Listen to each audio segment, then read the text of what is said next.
Oi, pessoal! Meu nome é Keliane Santos e hoje estamos aqui para mais um vídeo sobre casos e crimes. Mas antes de iniciarmos esse vídeo, eu já gostaria de pedir para que, se você não for inscrito, por favor, se inscreva, curta, compartilhe todas aquelas coisas que você já sabe de Cós Salteados. E mais uma coisinha. Vou tentar, não vou prometer, assim, sabe? Mas eu vou tentar postar vídeo 2 vezes por semana. Um no domingo, que vai sair 15 horas da tarde. E outro na quarta-feira, que provavelmente vai sair às 18 horas, tá bom? Então, é isso que eu vou me trabalhar para tentar conseguir trazer aqui para vocês, porque tem uma lista muito grande de muitos casos que eu quero trazer aqui pro canal. E eu espero que vocês sigam comigo durante essa trajetória. E agora, sem mais delongas, vamos para o caso de hoje.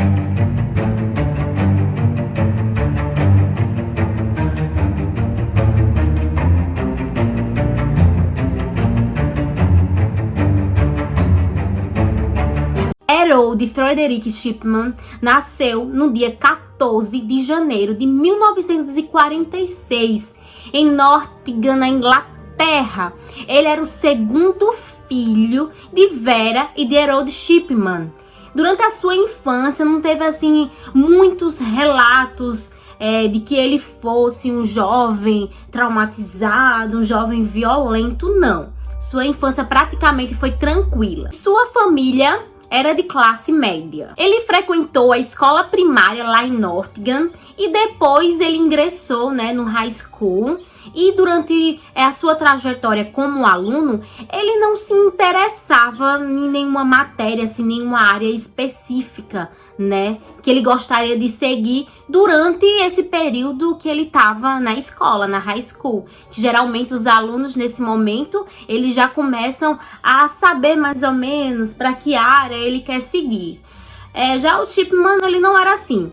As notas dele não eram assim nem tão altas e nem tão baixas, era um aluno mediano. Ele era extremamente apegado à sua mãe e posteriormente foi descoberto que a mãe dele estava sofrendo com um câncer no pulmão. Então ele viu muito, ele acompanhou muito o sofrimento da mãe dele com fortes dores por conta do câncer, que estava instalando por várias partes do seu corpo, por meio do processo que é o câncer e tal. E quando ele tinha 17 anos, ele observava muito os médicos que cuidavam da sua mãe. E ele via eles administrando determinadas doses de diamorfina, dava para a mãe dele para poder tentar minimizar as dores que ela sentia por conta do câncer. Diamorfina é o nome científico para heroína.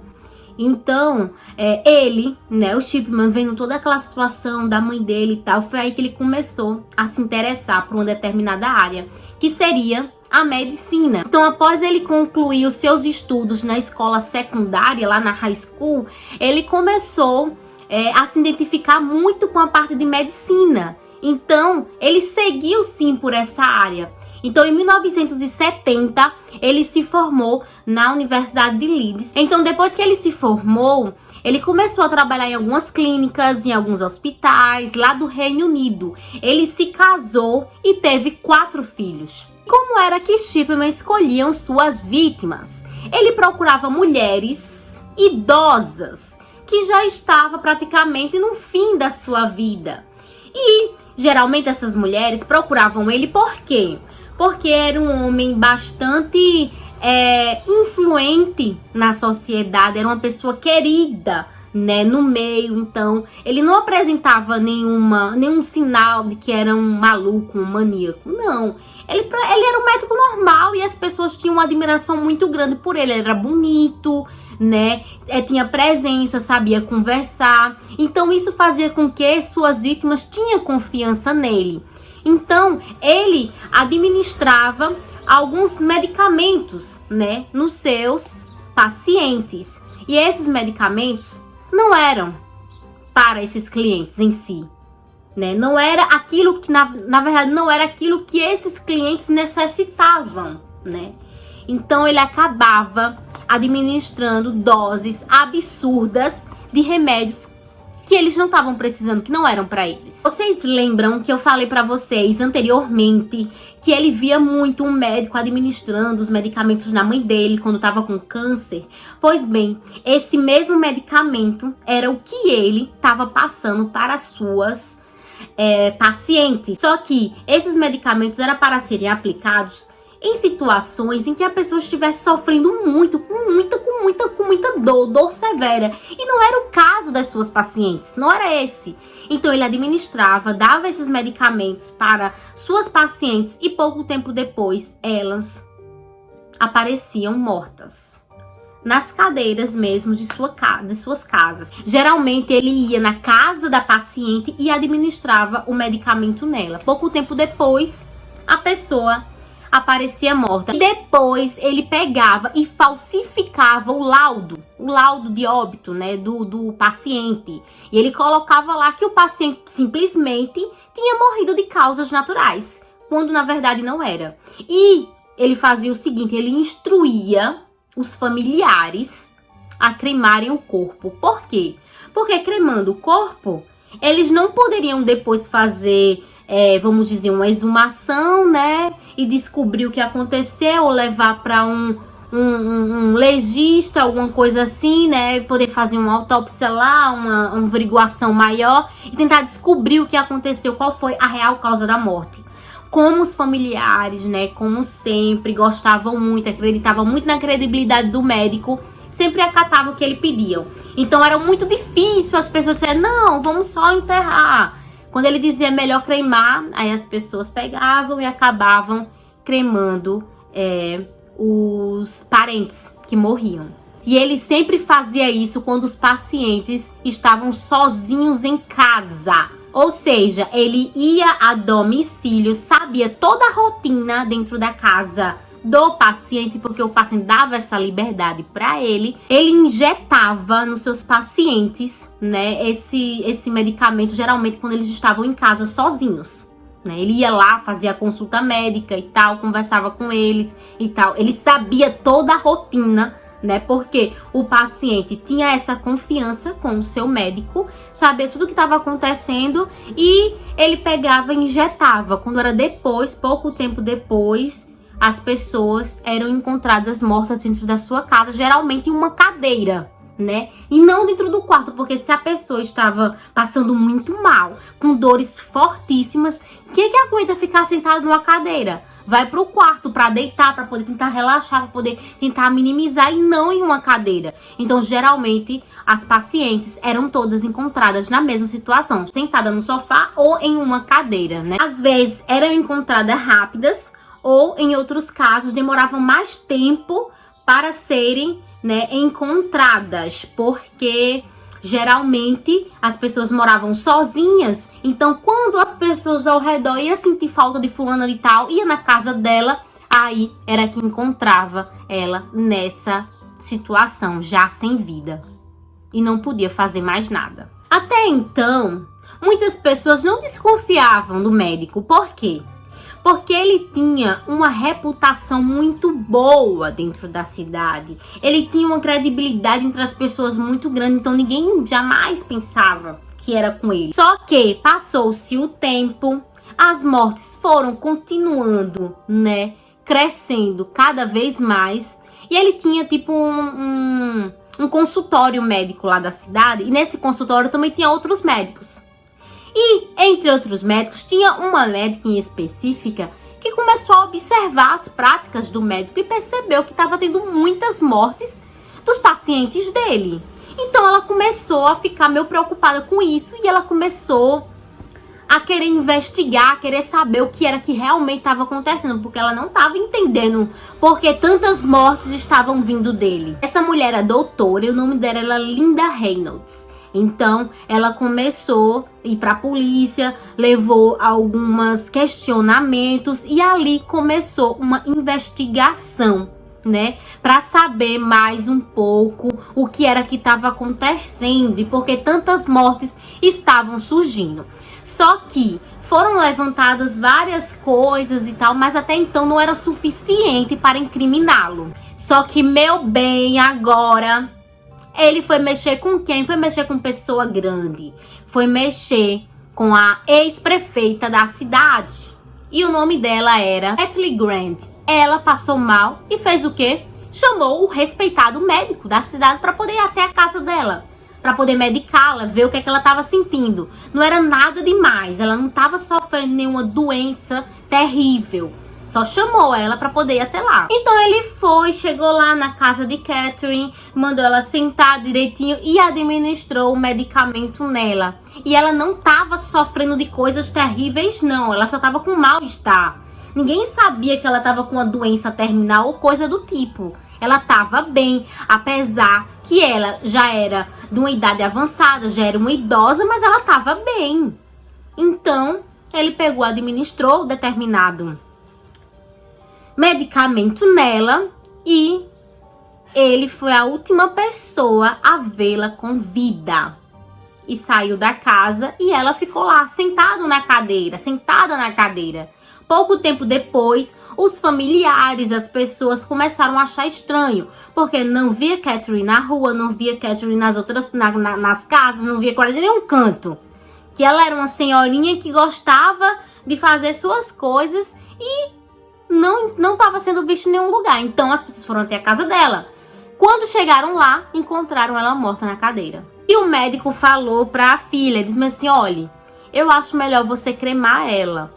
E a filha dela pegou e disse bem assim, não vou cremar. Aí o médico disse, mas era a vontade dela. E ela disse, não, mas eu não vou cremá-la. E enterrou normalmente a sua mãe. Poucos dias depois, chegou um advogado da família ligando para sua filha, falando, olha, agora é a hora da gente ler o testamento. E quando chegou lá no testamento, e tinha uma quantia exorbitante para quem? Nada mais, nada menos do que Harold Shipman. Então a menina pegou e disse bem assim, minha mãe não colocou nada para mim na herança. Ela que era a filha, não tinha recebido nada. Para esse médico receber tudo, como assim? Não, alguma coisa tá estranha. Então a filha dela, sabendo e conhecendo a mãe que tinha, pegou o documento e levou para ver se ele era verídico, ou se ele tinha sido forjado, ou se ele tinha sido falsificado.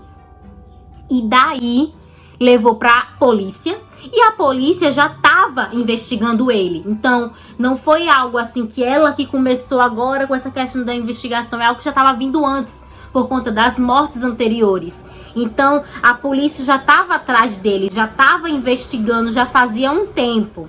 Então quando ela levou o documento para a polícia, eles já estavam meio que sabendo que alguma coisa errada tinha. Então foi até a casa dele, aprendeu a máquina de escrever dele, e lá eles observaram que ele tinha forjado aquele documento. E fizeram a exumação do corpo da mulher. E quando fizeram isso, perceberam que tinha uma grande quantidade de diamorfina no seu corpo. Quando foram questionar ele sobre isso, porque a filha dele disse, ela não estava sofrendo em nada para poder estar tomando isso. Como assim? Aí ele pegou e disse, não, ela era viciada e não queria contar para a família, né? Só que quando a polícia foi lá e verificou a máquina de escrever dele, percebeu que ele tinha escrito isso num laudo, que ela era viciada depois da morte dela, depois, não foi antes. Então aí pegou ele na mentira. E foi verificado no corpo das pessoas presença de diamorfina em todos os corpos que foram exumados, que não foram todos, porque a maioria foram cremados. Em 2000, Dr. Harold Shipman, ou Dr. Morte, ou Dr. Anjo da Noite, ou Anjo da Morte, como ele era conhecido, ele foi levado para julgamento. E nesse julgamento foram apresentadas várias provas verídicas de que ele realmente matou essas pessoas. E ele foi incriminado pela morte de apenas 15 mulheres. tinha provas para a morte de 15 mulheres. Mas em uma investigação realizada, acredita-se que ele matou cerca de 250 mulheres. E ele foi condenado à prisão perpétua, sem possibilidade de liberdade condicional, por administração de drogas, nas pessoas de forma irregular, por falsificação de documento, para poder se beneficiar do que as senhoras tinham, porque, tipo, essa foi um caso, que era a questão da herança e tal, mas ele fez isso com outras pessoas, sem contar que como as senhoras moravam sozinhas, ele roubava joias. E no dia 13 de janeiro de 2004, ele foi encontrado morto na sua cela.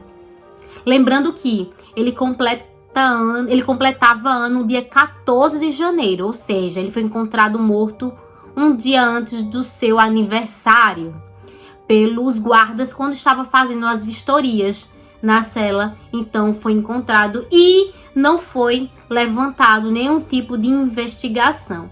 Pelo contrário, depois saiu, nos jornais e tal, e o pessoal comemorando a morte deste médico.